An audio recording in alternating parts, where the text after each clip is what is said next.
Hello, everybody. This is Amanda Elo'esh, your quicker waker upper, and you're tuned into Inalienable Sovereignty Conversations for Elevation. I am super excited to be talking with someone I don't even know that well, and that's kind of one of my favorite things because then I can get really curious.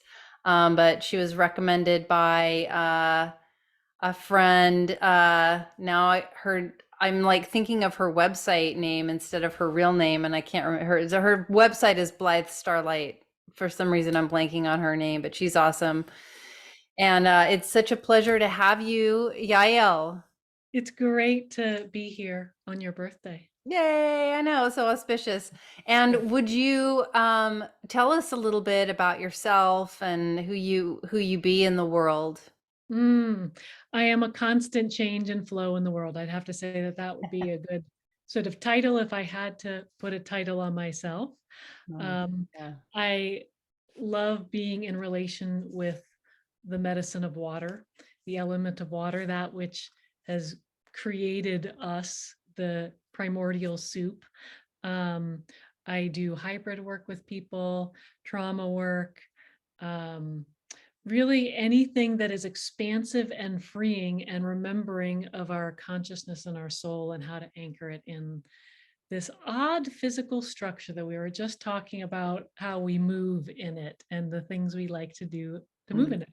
Oh, I can definitely resonate with all that you shared and really excited to dive in and learn a little bit more about how you do that. And but I'm curious, what does inalienable sovereignty mean to you? Well, when I break down, I mean, I love words, but I also love the telepathic communication. So when I bring it forward, I obviously break down that alien piece, the Yeah. connection to, I mean, who doesn't? I'm sure you've heard this a million times, but that being able to connect all of those constellations and our fractal pieces to everything that is whole and remembering that deep connection there, that feels just out of this world and like home to me, Mhm. honestly. And really having that knowing deep within that power to return home, Oh, that I just want to sit in that by those beautiful. mineral springs that you just talked about. Right? I love it. That's so beautiful. I really love how you describe that, this sense of alien and at home. Mm, Because I think a lot of us, especially those who would be tuned in to this transmission today, could probably relate in some way. And I'm curious about your journey uh, with that whole dynamic of feeling alien and also at home and remembering those pieces. And yeah, if you wouldn't mind just sharing a little bit about your human journey and any other parts of your reality that may be non-human as well. hmm Yeah. Um, the I always go to the story of the becoming here on this planet.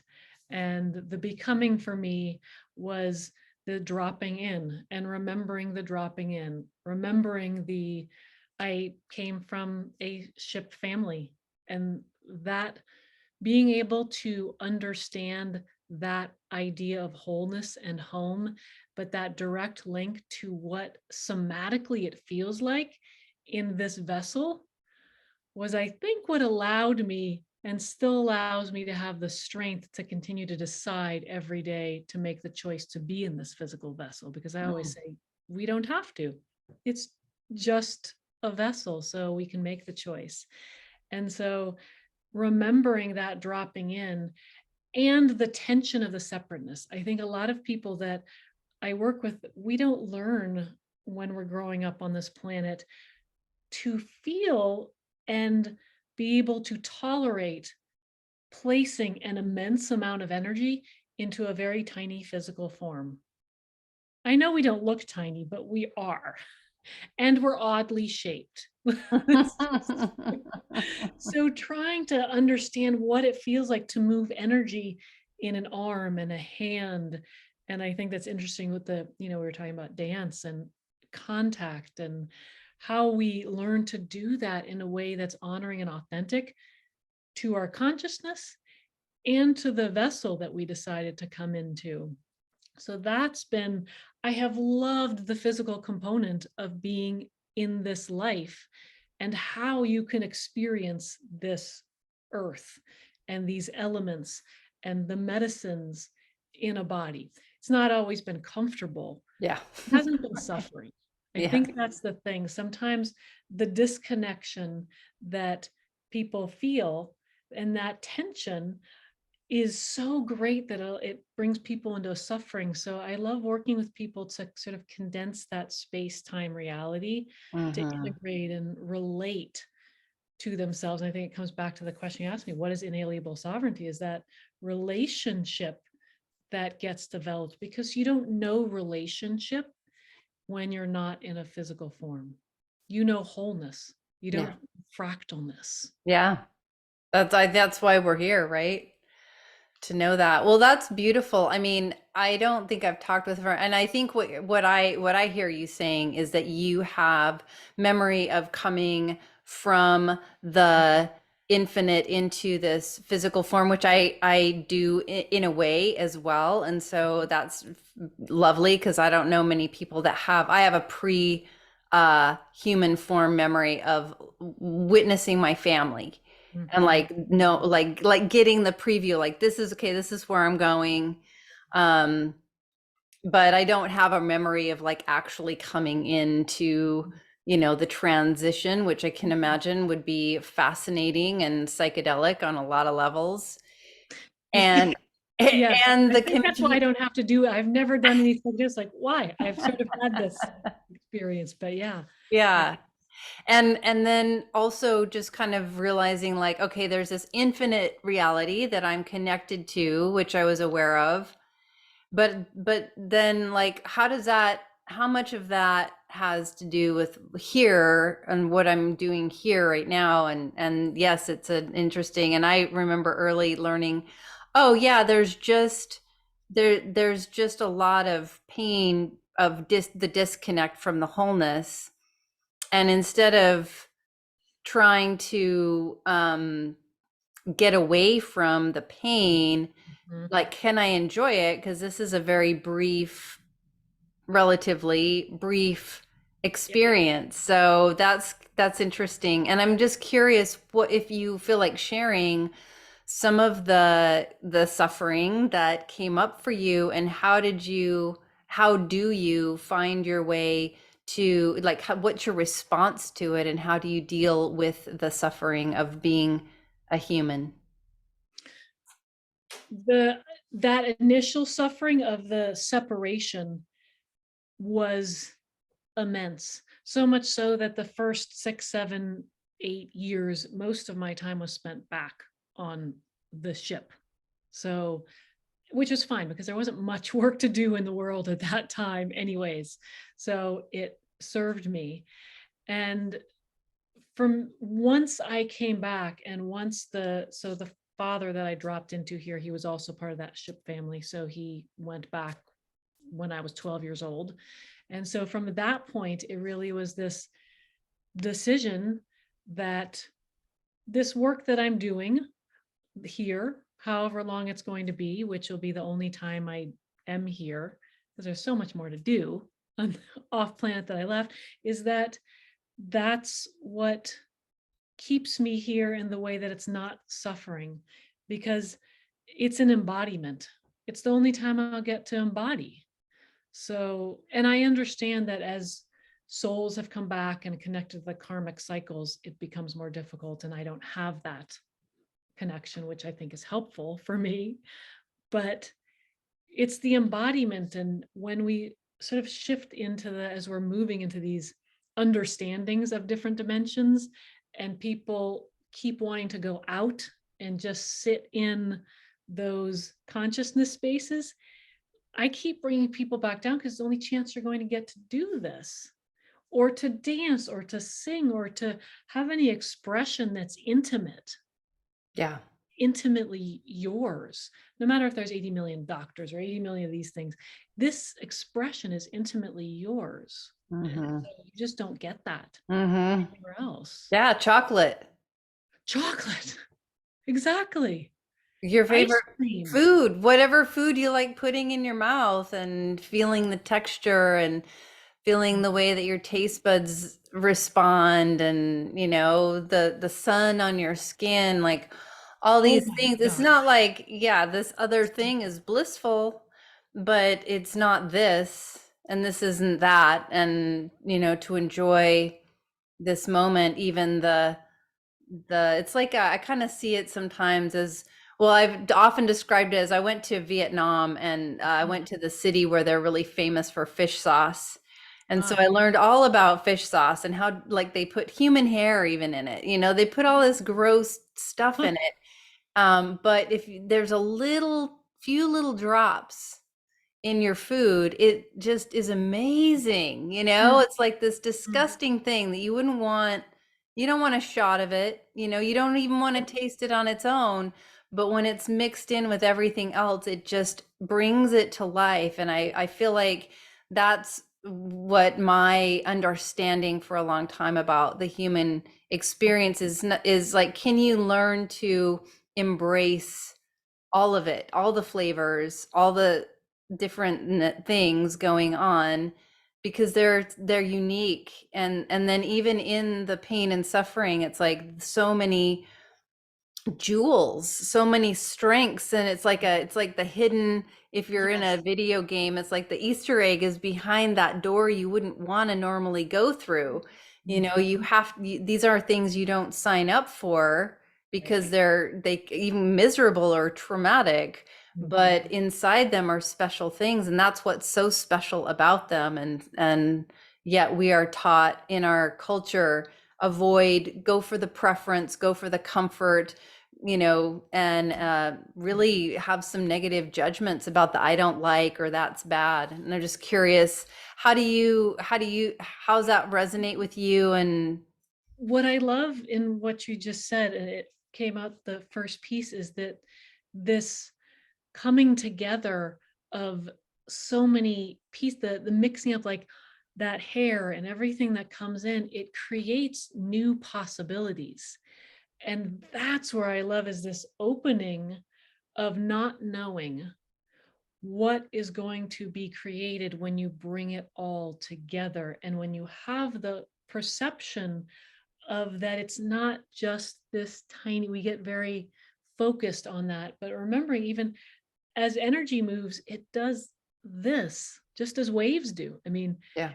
that's, if we focused only on when it broke, the wave broke, but there's so much more to it. You feel it starting to come up and starting to build itself, and then it starts to shape into something, and then you get to go on the wave, and then it's ending. It's a full process, and we often forget that it's the process Hmm. of that occurring, which is what Yeah. you just described, which is the classic thing, like it's the journey, not the destination, and we minimize it to that, but it is so much bigger if you can live your life in the flow of Yeah. it, Yeah. and in the direct focus Yeah.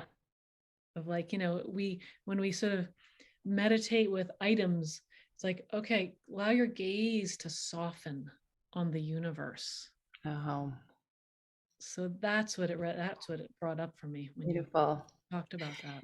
It's bringing to mind a quote. I'm sure I'm not going to get it totally right, but one of the early explorers, I think he was the first one to, even in a competition, to explore the Antarctic. But I think his name was Amundsen, and he was said something like, "Adventure happens as a result of failure to properly plan," and as a criticism. And I was like, okay, for one, who doesn't want adventure?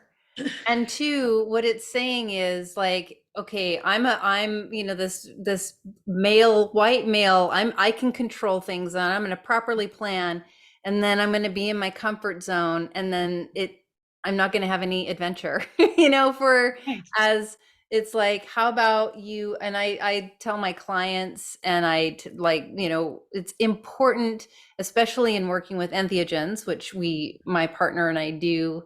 Mhm. It's important, like, you're purposefully stepping into the unknown.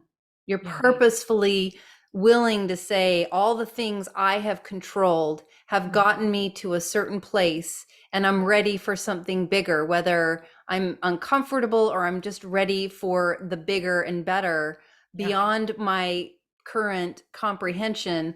We Hmm. step into that unknown to get that. And so it's like kind of like I'd rather have the adventure. I'd rather not know. I'd rather have the unexpected Hmm. and the novel. Like that's what growth is all about. Yeah. Yeah. So It's curious, just just pass the talking stick on to you. it's like I will just say, let's go on and just throw some stuff in the suitcase, and what's in there is fine, because everything else that I might come up to be needed will be somewhere on the path. I don't know what that's going to be, but it'll be fine. So let me just throw some things in there and just jump on the train or the plane or go towards that, because it's such a burden to plan, because the weight of responsibility that you have to think that you're going to get everything perfect in a world that we never created in this shape and form, like, why not give it over to what could appear? I mean, that feels freeing to Yeah. me, to not have that responsibility. I agree, absolutely. And I also recognize all the fear because it's just so antithetical to what we're taught, and the brain, our current brains, especially the way that most of them have been, all of them have been programmed, through school, through even the English language, Mhm. through religion, through all these different systems that are, if you look back far enough in history, they were all literally created for the purpose of oppressing Mhm. and making people very controllable and predictable and subservient and obedient. And that's why we have the current system of, if you stand out, like as a child, if you stand out, then you have a disorder and Yep. it's labeled and medicated to make you that. So I don't even remember what I started talking about in the first place. I guess It went on doesn't this matter. thing. But there are these systems that try to keep us in place, and then the unknown, this other thing is just so scary Yeah. because everybody's been indoctrinated, so much reinforcement, and then you've got the primal fear of, if I'm not accepted by my tribe, by my community, by society, I'm going to die. And then we see what happens to the people that often do speak out. They do get attacked and They do. sometimes literally don't make it. Yeah. And so there's so much reinforcement to stay in that place, and then there's so much reward for it. It takes a lot of courage to be willing to pierce through the all of the many confinements. And but I think it's good to have these conversations, and we are waking up. That's what I see. And I'm curious if you get visions about, I've gotten a lot of visions about this time and my role that I'm supposed to be playing, Mhm. which has helped me in my like confusion of, I don't know Mhm. how any of these gifts are helpful because Mhm. most people can't see them. Most people can't believe them. If I were to tell people about them, I would be that crazy person, or they just wouldn't even believe me or understand. And I'm curious about how, like it's been my life's journey of like, okay, it's not about people seeing me and my gifts. Yep. That's not really important. What's most important is that I learn how to share what I know in a way that's helpful for the people who want to Yeah. access something greater. And that's been my life passion. It's been, amazing and frustrating at times. And I'm curious about your journey of how you translate, how do you translate the multidimensional, right? How do you translate it into ways that are helpful and respectful, loving, honor that sovereignty too, as well? Because I see so much programming that most people aren't even aware of, Yeah. to honor somebody's sovereignty, and then also see so many people suffering where a little bit of extra information and would be so liberating. Yes. I I want to just, I love all that. So I'm just going to jump back. I love what you said about the, we really have to go through that death process. Be able to say, I'm willing to die and then reshape myself. So that, yes, I mean, that's the courage to let go of this physical form to be able to come back into it anew in some way. So that piece is so important. Um, and the I always like ever I've been walking on this planet, just walking around it. And that's all I've been here for, is to just walk around the planet. There has been, I set it up so that I actually came into a family that didn't have any of the, there wasn't a, I really didn't look in mirrors as a child. I had no curfews. I didn't have those similar, like, what are you going to do? Is I never had to come up against any of that resistance. So I was able to really just move in the way that I was setting patterns from Mm, who I came as to mm, do this work. beautiful. So that made it honestly a lot easier. So there was, for me, there wasn't a, you're the black sheep, I guess, like I am just who I, there was going to be, there was no resistance up against that with Wow. anything, which is good. You know, it was Probably my, very rare. it is very rare. It is very rare. I mean, when I think about, like, I own a few pairs of pants, a few pairs of shirts, like I just put things on. None of that, like it doesn't, that doesn't come into play. Like I'm moving through the world with this energy, and that's what I do. And the sovereignty piece is, there is so much possibility, because every encounter that I have with people is about possibility and listening, and that brings up whatever they are in their highest form. So there's no, I don't have to guide, even though I have these titles, I put it there. But when we've shown up for each other, that's what shifts it to, because Oh, we leave the sessions with complete possibility for ourselves. It's this deep interaction that I get to feel, and another time to feel embodied in my form too. Like we do that together. And that's, for me, what holds the compassion, because mm, we're compassionate for each other. beautiful. There's a book I want to share for folks who are interested, who this is like maybe even sounds like a foreign language that we're talking, or curious about. There's a couple of great books, but one of them's called An End to Upside Down Thinking. And it's about a lot of things like psychic abilities and telepathy and things like that that have actually been studied scientifically, but that scientific research has been not allowed to be shared in scientific conferences because it literally doesn't fit the brand of science, which is so contradictory because science is supposed to be Oh, objective. right. Um, but trying to science to me is attempt at measuring the ineffable, which is Mhm. always going to be inadequate and fall short. Yeah, But I get that there are good forms of it and it can be helpful. But it's a lot of research of really proving so many things that previously have been thought to be made up, again, the pseudoscience, but it's actually real. So I encourage people to read that, to look at it. It's really great.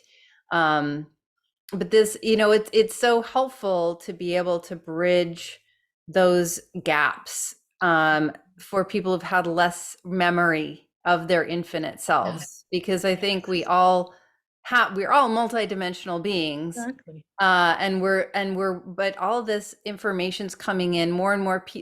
I just remember, I don't remember, I think it was like in my late 20s, starting to hear people talk about stuff that I'm like, oh my gosh, there's the language, people are, I'm not alone. Yes. And at first I was a little pissed off. Like, I wanted to be special. I have dealt my whole Right. life Right. Yes. dealing with the fact that I'm a freak, but like, you're just very special. And it's like, well, yes, you are, and you're not. And thank goodness you're not, the only one. And it's so helpful that the conversations are there and the language is there and the books and even the science is starting to be there to support all of this. And I know it can be really scary, and for especially for some not even just Christian, but very fundamental religious folks, this can all sound like witchcraft and stuff like that because it's been propagandized again to keep us from accessing our full human potential, because those who are afraid of not being in control are afraid of everybody accessing their sovereignty, not Mhm. trusting that when we all are liberated and in our sovereignness, everything's amazing because nobody has to be competitive with each other. But some of the information shared was that our consciousness, nobody knows where consciousness exists. It's not anchored in the body. It's definitely not in the brain, in the mind. Consciousness is beyond our third dimensional understanding. And so we all have it. And the imagination is the one part of our human experience that is an obvious bridge. Mhm. There are a lot of super senses. Some of us have intuition, some of us have the sight, some of us have all these, access to many different senses beyond the five we've been taught about. But the imagination is the ultimate bridge that I think is the easiest connection between, you know, because you can be, that's the one part of us that can be infinite, Yeah. and it starts to approach the infinite, which is multidimensional. I just wanted to throw that out there and see how you respond to that. I think that I wanted to mention that when we connect into that natural world, and I'm only pointing over here because there's live in the forest area right now, but that natural world has been our constant. Plant medicines, all of the energy of the elements, that has been what is consciousness and holds that Yeah. blueprint. And still, even within us trying to overpower it, trying to put our boundaries and systematic thinking on it, its roots and its systems are still alive and holding that information in there. Why do we stand at the edge of the water? Why do we work with the vine? Like, because it has that connection to our consciousness and to our oneness. So I just want that is Beautiful. there and Oh, accessible to everyone, even if you feel like everything else in your space is trapped and feels like you're having a hard time getting to it. Just step in if you have access, and I understand ever, but there's some bit of the natural world, even if it's through a concrete, that there's the tiny little mhm, plant coming up through there. That mhm. little bit is enough to remember your connection. So just go there, begin to have that relationship, Oh, speak to it, even if everything else feels contracted and your entire family is saying this. Just go out there to that little tiny bit and it will start to grow nature. for you. Nature is another bridge for sure. Mhm, mhm. Beautiful. I love it. Well, that went very fast, Yael. Not surprisingly, how is there any way, like, is there anything you're doing that you'd like people to join you with? How can people stay connected with you, learn more about you, and Yeah, website's the yeah, best place, thewatermatrix.org. And I do my individual sessions, I do mentorships, working on a sacred water retreat, hopefully in 2023, uh, going to the cenotes, which are underground yeah, shadow side of the Yucatan, if that's of Beautiful. interest, and possibly some other places. So, Nice. That sounds divine. doesn't it? I just want to be there right now, and I Ugh, would no hold it. doubt. Yeah. Thewatermatrix.org. Beautiful. Thank you so much for showing up, sharing your stories, sharing some of your wisdom and your approach to the human experience. I'd love to stay connected and maybe have you back in a little bit. Blessings on your journey and your holiday, your holy day season in 2023. And to all of you, thank you for tuning in. This has been Inalienable Sovereignty, Conversations for Elevation. Again, this is Amanda Elo'esh, your Quicker Waker Upper. Until next time, may the source be with you.